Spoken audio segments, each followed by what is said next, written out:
must firstly move from threat-based to capability-based.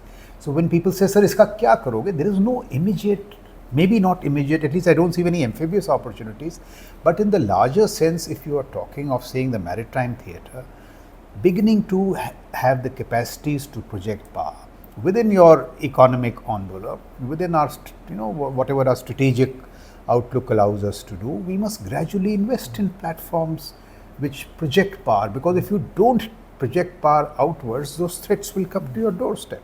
The LPD as a platform is a very versatile platform. It's got a large deck, it's got a well deck, it's got, and plus when equipped with a competent marine force, its tasking can be spread across right from HADR and those sort of missions to combat missions. So across the entire spectrum, you've got a capability that you really acquire. So utility can be even defensive in nature if you talking about rapid reinforcement of certain island territories which are under threat, etc. Yes. So there are many ways that you can use this force, and I would.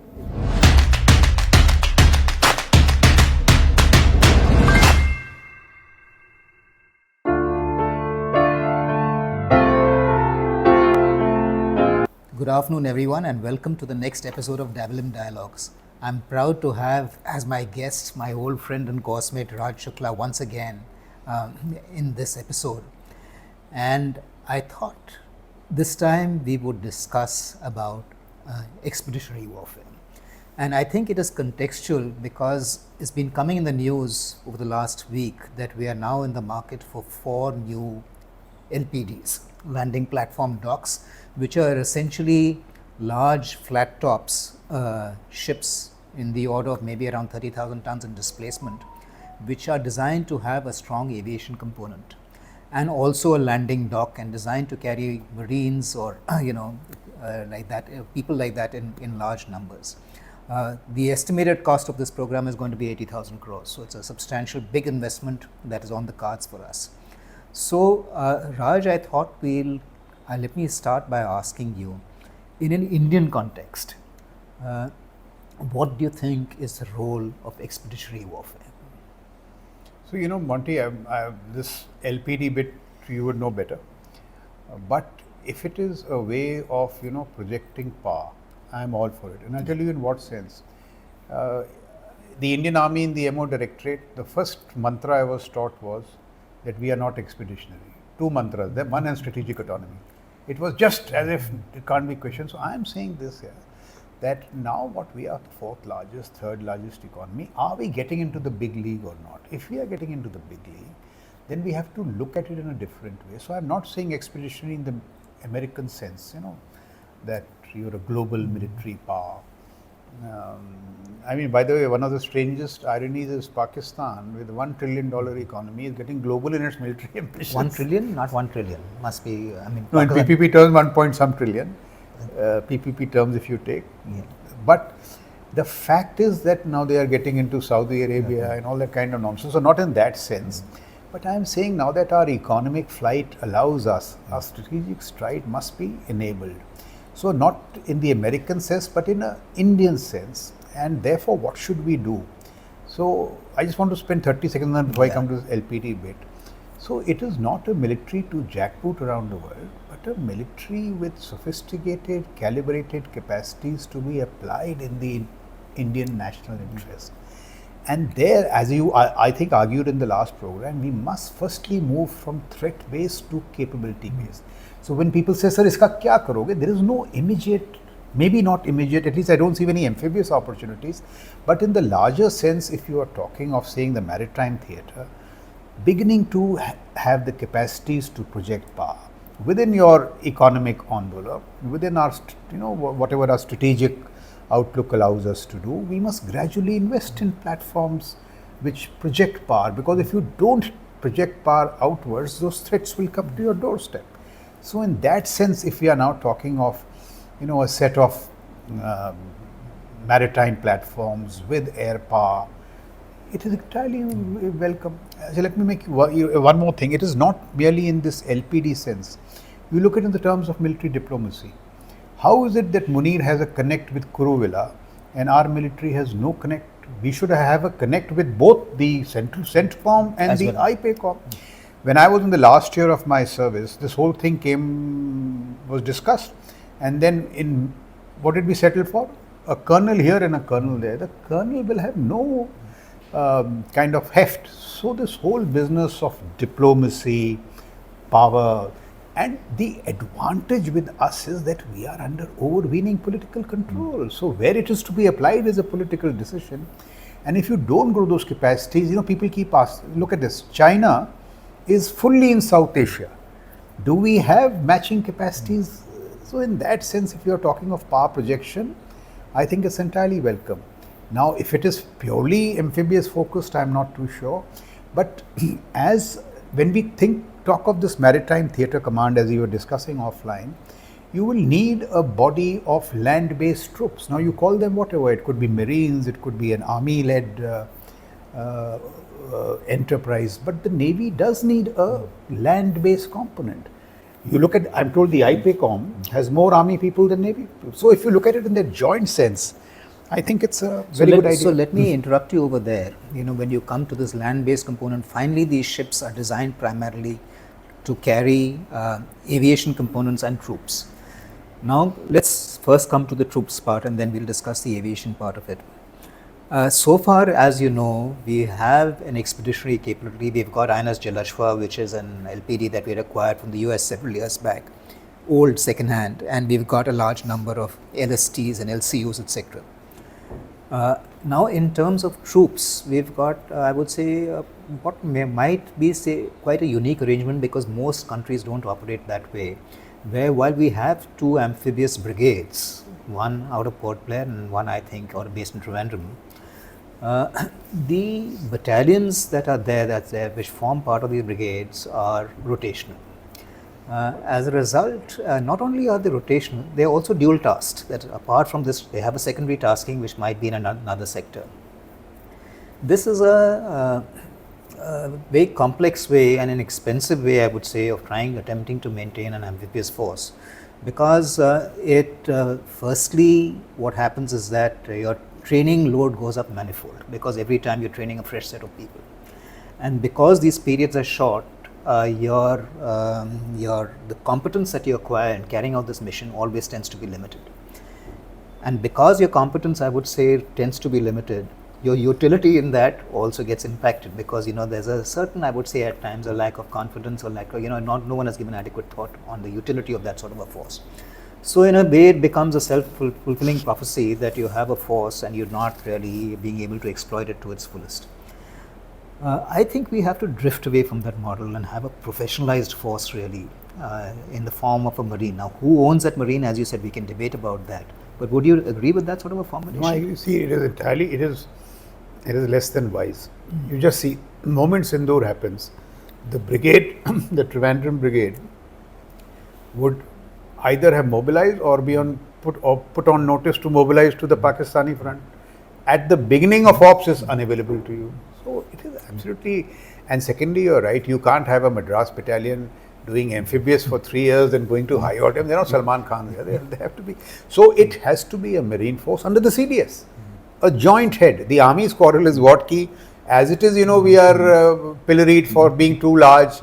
Now we will raise amphibious forces under our budget, and so those kind of arguments are there. So the maritime theatre needs a joint force.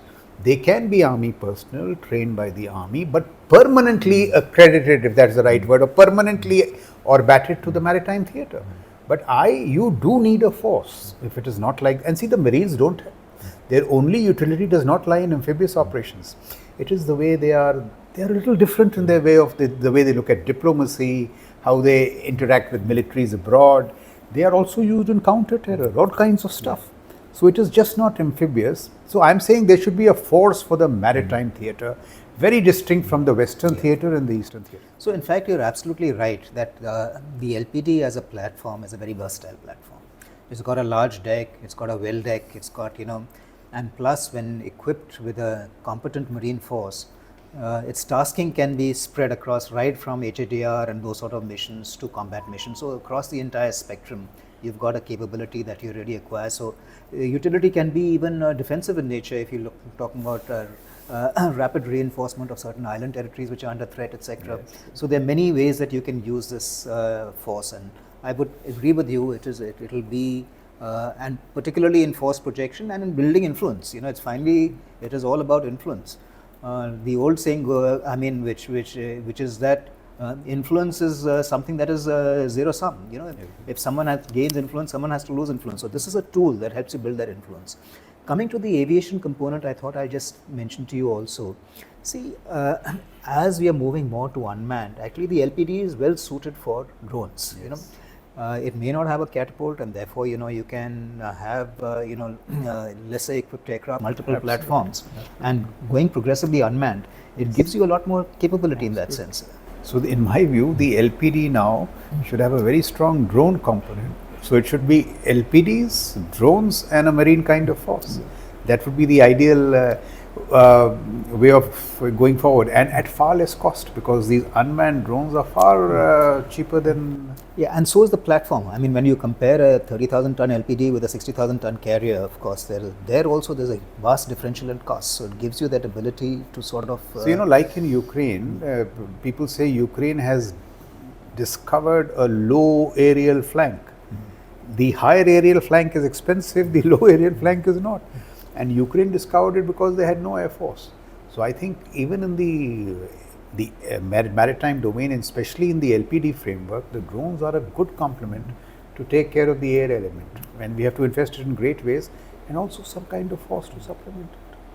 So let me again, you raise this issue again regarding the seam of, it's a slight digression of what we've been talking about, the CENTCOM Indo-PACOM seam, and how so I agree that when you are building influence, you have to, a lot of it depends upon personal relations. And when you took up the example of Kurubilla and Munir, for example, I think the problem that we've always seen, that when it comes to influence building,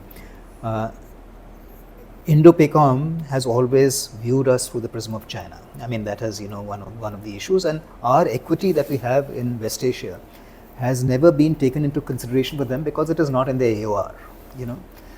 So on this issue also, and it flows, I would say, into the LPD concept also in a way, because the LPD is going to be an instrument of that, that projection and use of force in that area. How would you say that we go about diffusing this? That when you've got an artificial seam that exists in a foreign country, and okay, they can divide the world the way they want, but it impacts us in a way. So this has to be diffused. So why can't we engage positively? For example, see, this is one more reason. This theatre command is just not an air power issue. Let me make this point. If you don't want to integrate for air power reasons, let that be. Integrate for all other reasons. For example, the Western theatre commander will have a quasi-diplomatic role. In that role, he will connect with CENTCOM. We should have a 3-star from the Western Theatre Command posted to CENTCOM. Perhaps not only in the headquarters in the Middle East, but somebody in Tampa. This is how you must establish diplomatic connect. And similarly in the IPACOM cell, the Maritime Theatre Commander should do that. And how will it help you? Just look at this. Monty Sindoor is a great example, where a complete military victory, 10th of May, we have just not been able to convert it into that narrative.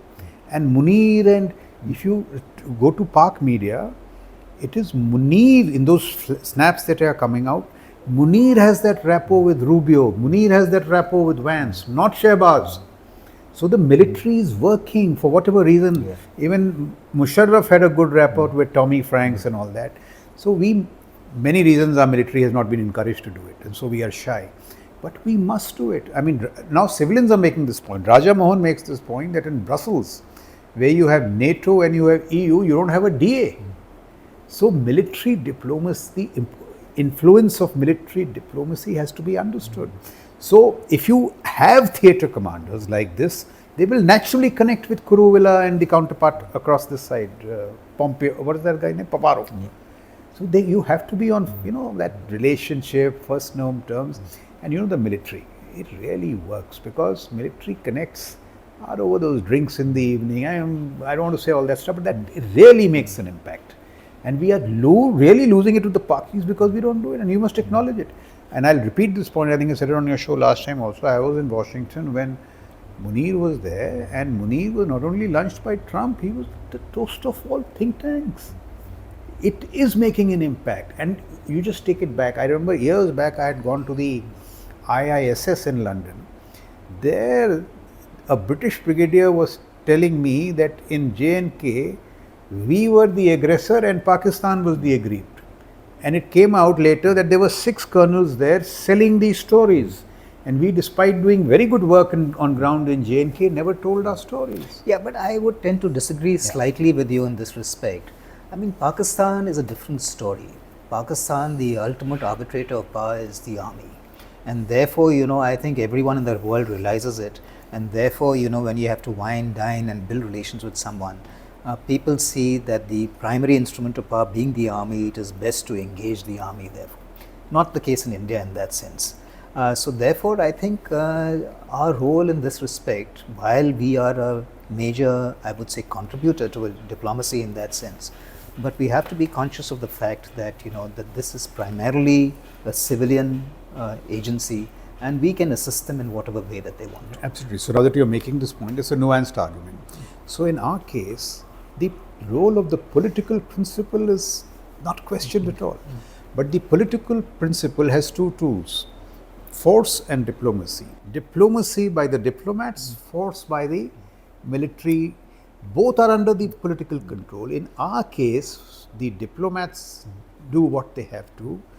In the military, we have discouraged the diplomacy element. That needs to be increased, that's all. I have no aspiration to be Asim Munir, I'm far better off. But the fact that the leveraging in the Indian interest, that's the fine point that we must make. So again, let's get back to a little more, in detail about the expeditionary assets and the expeditionary force. I mean, if at all we go down the path of having a permanent force, that is a professional marine force, who do you think should own this force, and who should sort of be the ultimate? Because finally, if you ask me, the purpose of the marine force is to influence events on ground. I mean, that is the purpose of even the Navy or the Air Force, is to influence events on ground in a sense. But this is the relationship here is more direct. And therefore, my argument has always been that the utility of the force, since it's going to be to assist the ground battle, it is better that the army owns the force instead of the Navy owning the force, and the Navy will assist by carrying this force wherever it has to go. In that, if you do it in that sort of a model, then the army will start factoring in if there is a requirement in combat of an amphibious requirement, that will feature a lot more, because they know that they have this force that they own, which is firewalled and cannot be used for another mission, and therefore I think it will flow more into their plans. So firstly now we have to overcome one of our barriers, which I know we have created mysteriously over the last 10-15 years. There will be no accretions whatsoever. That has to end. In the wisdom of the Honorable Prime Minister, the Honorable Raksha Mantri, we need such a force. Now we have to see how can it be created or not. So in my view, because as you said, the operations will be primarily land oriented in this, so the nucleus has to come from the army, but they have to be accretions. So the nucleus can come from the army, but as you rightly said, firewall, not ki kabhi udhar chale aana, kabhi udhar chale aana.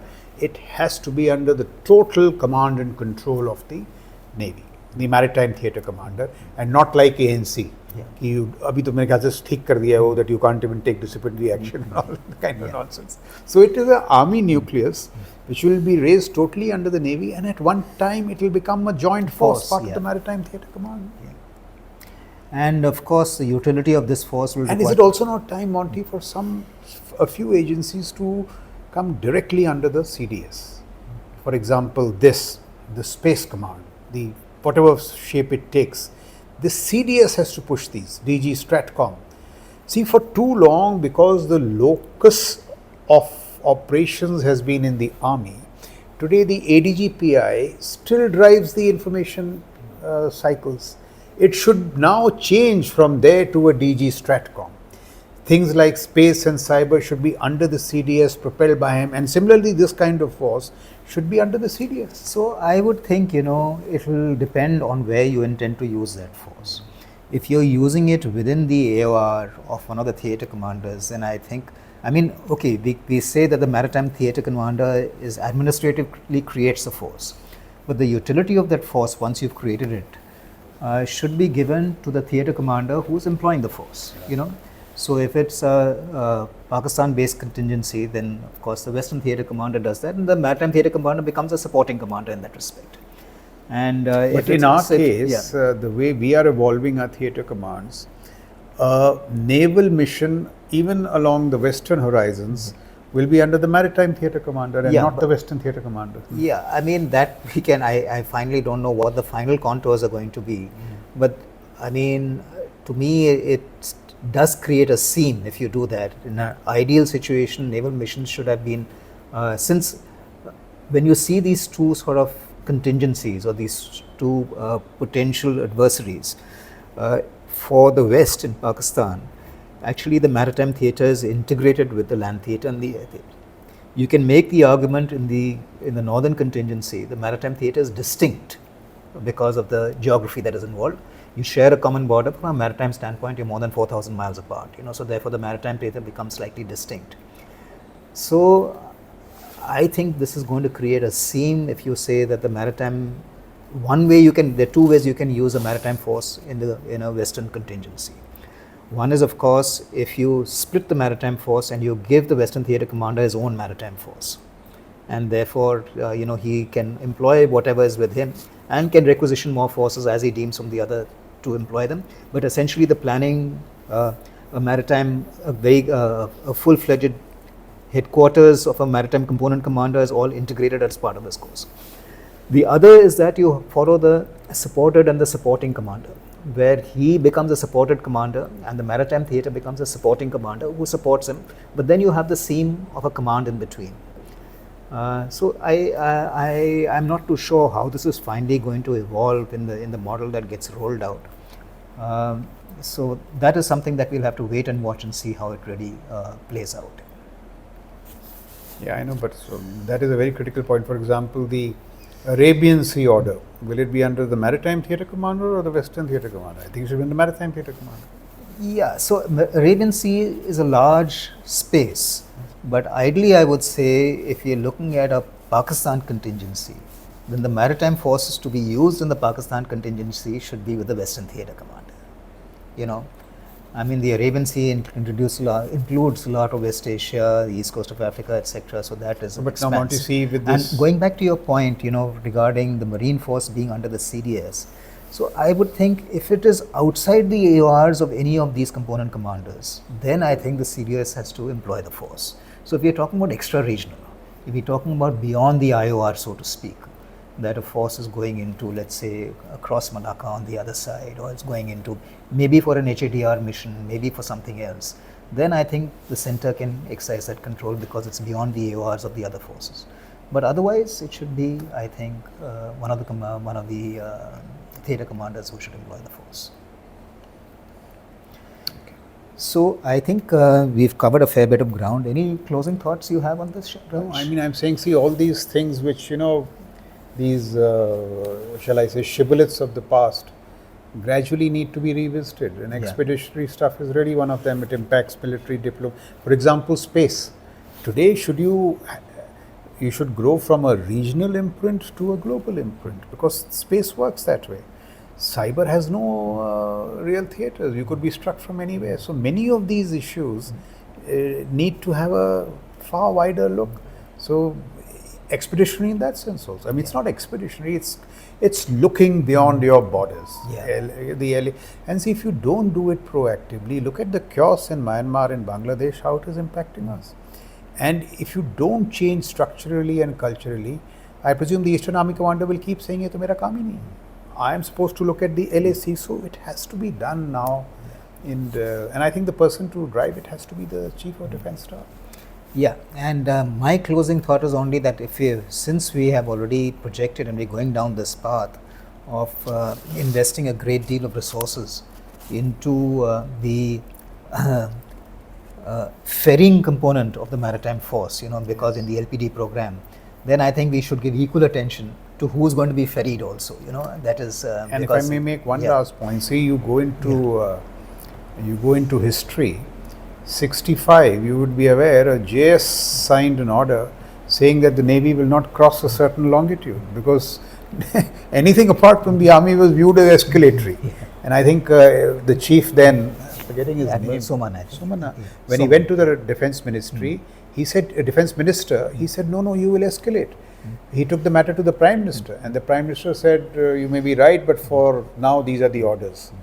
So we have to grow out of it, and I've been making this point in other issues, and I mean, it is time to make a turn to the seas, maritimity, and there, just as we just now saw the Prime Minister in, inaugurating a lot of these, the shipbuilding capacity, this also needs to be fused with the military, just as the point you made that day of how Chinese, civil shipping has got those capacities to take in military stuff, with the cost delta being shared by that kind of approach. So actually it is what we need most is a cultural change, that we have to look beyond, we have to look afar.